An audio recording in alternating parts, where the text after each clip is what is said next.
Bon alors bonjour à tous, alors aujourd'hui on revient pour le test d'une montre connectée à 30 €. Et vous allez me dire, à ce prix-là, elle va s'auto-détruire. Hein. Et vous allez voir qu'au final, elle n'a pas à jalouser, hein, même celles qui valent 3 fois plus cher.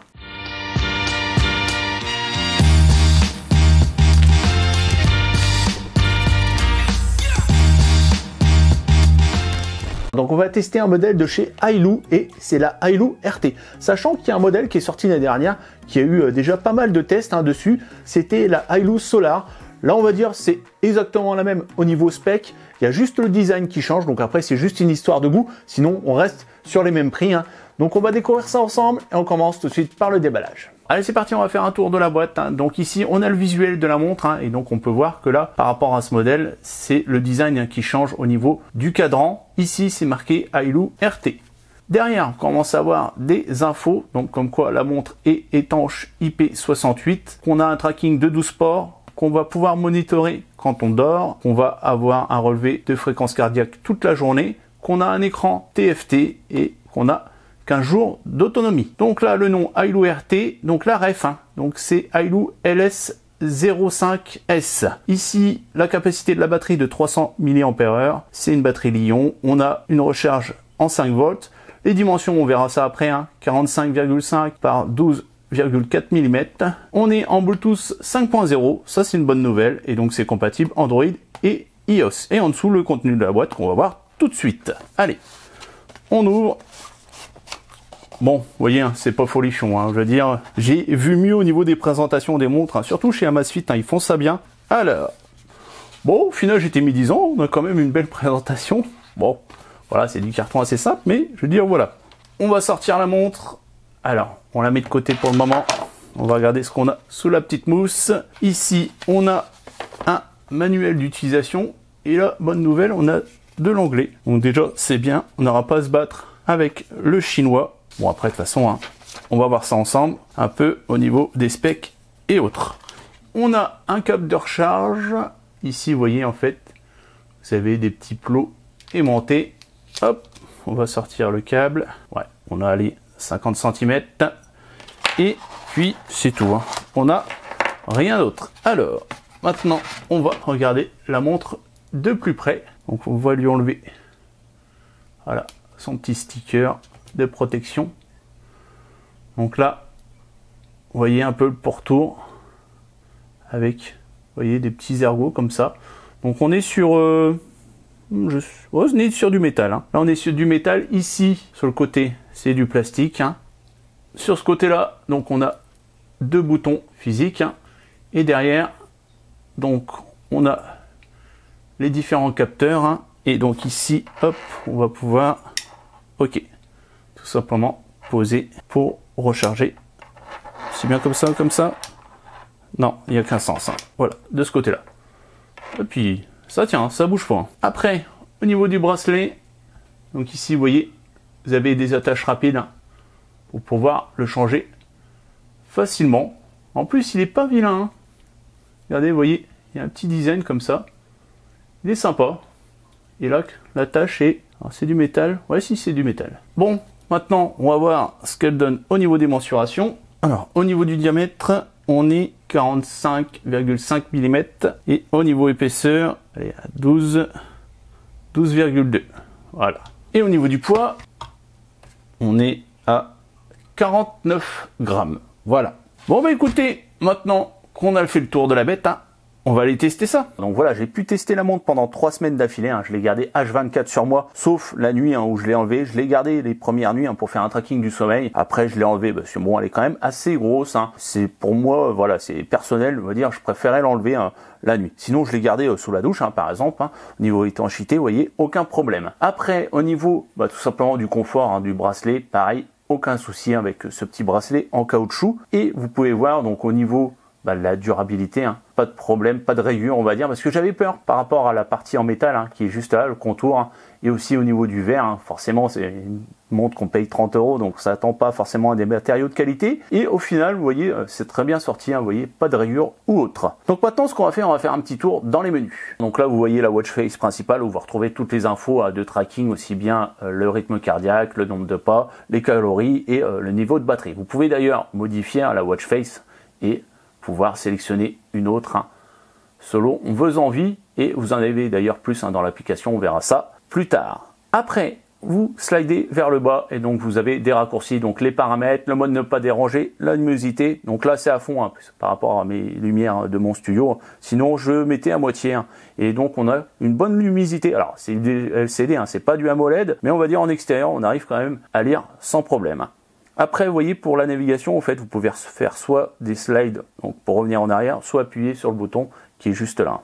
Donc, attendez, on va remettre la luminosité à fond. Voilà, on revient en arrière. Et vous avez ici, pour trouver directement le téléphone. Ça, c'est une option que j'adore. Moi qui suis tête en l'air, vous allez juste aller directement dans les raccourcis comme ça et à taper pour rechercher le téléphone. Quand vous faites des slides de gauche à droite, vous accédez directement à des options de la montre. Donc là, c'est le tracking de la journée en pas, en kilomètres et en calories. Ici, le rythme cardiaque. Là, le tracking du sommeil, la météo et un exercice de respiration et ainsi de suite. Vous voyez, en fait, c'est comme un carrousel. Voilà. Quand vous faites un slide du bas vers le haut, vous accédez directement aux options de la montre. Si vous voulez revenir en arrière, vous appuyez sur le bouton du haut. Si vous voulez éteindre l'écran, vous appuyez aussi dessus. Voilà. Si vous voulez rallumer, vous appuyez dessus. Si vous voulez directement accéder aux activités, vous appuyez sur le bouton du bas. Donc maintenant, on va aller faire un tour des options de la montre. Donc ici, le premier, c'est les stats. C'est ce qu'on avait quand on faisait des slides de gauche à droite. Idem pour le rythme cardiaque. Ici, on a le sport. Donc là, je vais vous montrer les sports qui sont traqués. Donc on a le jogging, on a la marche, le vélo, la randonnée, on a le vélo d'intérieur, le yoga, la course intérieure, la musculation, la gymnastique, le basketball, le football et le rowing. Alors je pense que ça va être le rameur. Voilà.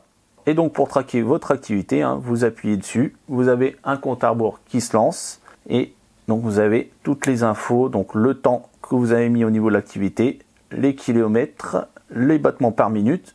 Ici, vous avez d'autres infos, les pas, les calories, etc. Et si vous voulez mettre en pause ou stopper l'activité, vous appuyez sur le bouton. Après, on a la météo. Donc là, vous voyez, vous avez la météo d'aujourd'hui ainsi que les prévisions à venir. Après, le monitoring du sommeil. Sauf que là, forcément, il n'y a pas eu de tracking puisque là, en ce moment, je suis en train de tester le Mi Band 6 d'ailleurs. Donc, si ça vous intéresse, il faut vous abonner si vous voulez en savoir plus. En ce moment, j'arrête pas. Après, on a Notice. Alors, je suis en train de me rendre compte, je vous ai pas dit aussi, c'est que la montre est en anglais. C'est-à-dire que vous n'aurez pas possibilité de la passer en français. L'application, elle, est en français, mais pas la montre. Alors, peut-être qu'avec une mise à jour, ça passera en français, mais au jour d'aujourd'hui, il n'y a pas de français disponible. Après, je veux dire, voilà, il n'y a rien de compliqué à utiliser la montre avec un peu d'anglais. Il faut avoir quelques bases pour s'en sortir. Donc là, Notice, en fait, c'est les notifications. Et là, chose intéressante, c'est que on a déjà les icônes des applications. Parce que, par exemple, sur la Mi Watch qu'on trouve à 150 €, il n'y avait pas. Là, on a directement donc les notifications de nos différentes applications sur notre téléphone. Donc là, vous voyez Instagram, Instagram, Messenger. Par contre, au niveau de la police utilisée, ça ressemble à ce qu'utilisaient d'ailleurs les Mi Band au tout début. Et c'est vrai que c'est pas très lisible parce qu'en fait, à la base, cette police est utilisée pour le chinois. Donc en fait, voilà, pour les caractères chinois, ça fonctionne, mais pour les caractères du moins français, c'est compliqué à lire sur certains messages, surtout avec la ponctuation et tout ça. Donc ça peut être compliqué à lire, même si voilà, on peut quand même le lire, surtout qu'on a quand même un grand écran. Après, vous avez Music Setting, donc en fait, vous allez pouvoir piloter tout simplement la musique que vous avez sur votre téléphone, aussi bien avec Spotify ou autre. Ici, More, donc là, on va pouvoir tout simplement avoir les fonctions basiques d'une montre, quand même. On a le compte à rebours, le chronomètre, etc. Après, on retrouve la fonction pour retrouver le téléphone et des exercices de respiration. Et au niveau des settings, donc on va pouvoir retrouver la possibilité de régler sa watch face, la luminosité et éteindre ou redémarrer la montre. Voilà. Donc nous voilà avec l'application iLoo que j'ai téléchargée directement sur le Play Store. Alors faites attention, il y en a plusieurs disponibles. Là, c'est iLoo Fun. Donc on se retrouve avec cette page d'accueil où on retrouve toutes les infos qui sont traquées par notre montre. Donc là, ça va être les infos du jour, mais après, vous pouvez aller dans l'historique. Forcément, là, je suis en train de tester le Mi Band, il n'y a pas grand-chose, mais si on retourne au mois, vous pouvez voir que vous avez tout l'historique de mes pas directement sur le mois. Donc là, après, on clique dessus pour voir le nombre de pas qu'on a fait le jour choisi. Par contre, il n'y a pas d'exportation au niveau des données. Donc ici, vous avez les calories et le nombre de kilomètres parcourus. On revient sur la page d'accueil. En dessous, vous avez le rythme cardiaque. Pareil, donc c'est un tracking pur et dur. On va dire, on n'a pas d'infos qui pourraient nous dire, tiens, voilà, il faut faire un peu plus, il faut bouger un peu plus, faire plus de sport ou autre. Non, c'est vraiment des données pures et dures. Après, il va falloir faire justement avec ce que vous avez au niveau historique des données. Donc ici, là, on peut voir voilà le rythme cardiaque minimal, moyen et maximale. Et pareil, on retrouve les historiques sur la journée. Idem au niveau du sommeil, donc là je reviens sur le mois, vous voyez, donc j'avais testé au début du mois, et donc après au niveau du tracking du sommeil, on peut voir sommeil profond moyen, sommeil léger moyen et éveil moyen quotidien. Alors on a quelques conseils, mais on va dire ils vont pas varier selon ce que si vous avez une nuit assez courte ou pas, comme on pourrait retrouver par exemple sur MiFit, là non, on va se retrouver avec les mêmes conseils. Donc on va dire, il faudra faire avec les données qu'on a, même si on récupère quand même des données, des infos par rapport si on a bien dormi ou pas.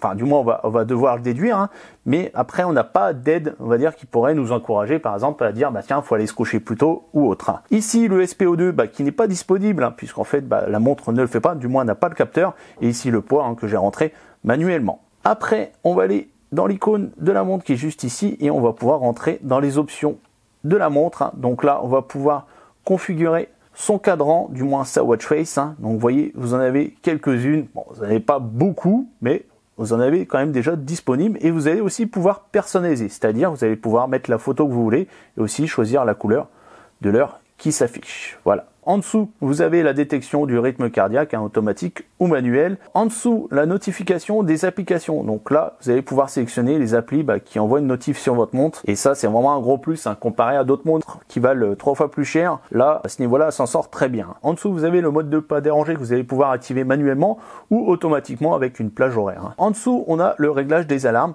donc qui est disponible sur l'application, mais pas sur la montre. Je comprends pas. On a quand même une montre, on peut pas régler les alarmes. Mais bon, c'est pas nouveau. Par exemple, sur Mi Band, c'était déjà comme ça. Là, c'est vrai qu'il faut toujours passer par l'app pour tout simplement régler son réveil. Mais donc après, une fois que vous avez réglé votre alarme, ça va vibrer au niveau de la montre. Il n'y a pas de haut-parleur. Ça va pas biper ou autre. Ça va juste vibrer au niveau de votre montre. En dessous, le rappel d'activité. Donc là, c'est réglé sur 60 minutes. C'est-à-dire que si vous bougez pas, vous restez par exemple assis sur votre bureau pendant 60 minutes, va y avoir un petit rappel pour vous dire de bouger. Et donc là, vous pouvez régler aussi la plage horaire et aussi d'éviter de vous faire des rappels le midi, par exemple, si vous êtes en pause déjeuner. En dessous, vous avez l'option pour activer la montre quand vous tournez le poignet.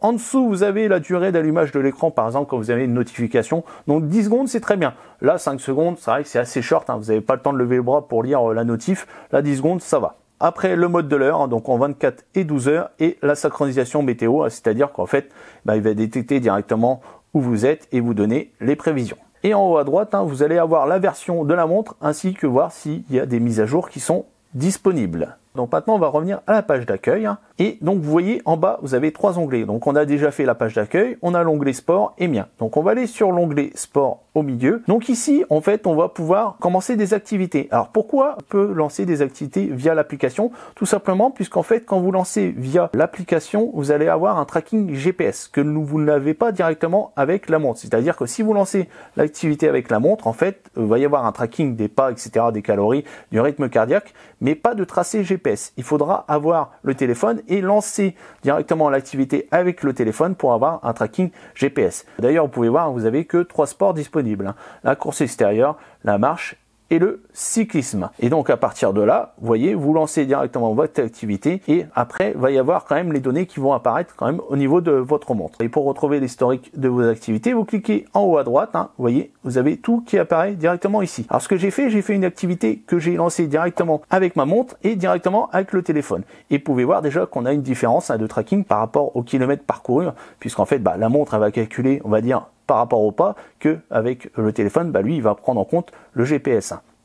Donc là, vous pouvez voir la distance, sachant que voilà, j'ai fait le même tour. Donc le nombre de pas, les calories, la durée, le rythme cardiaque. Ici, vous pouvez voir pareil l'évolution du rythme cardiaque et la zone des rythmes cardiaques.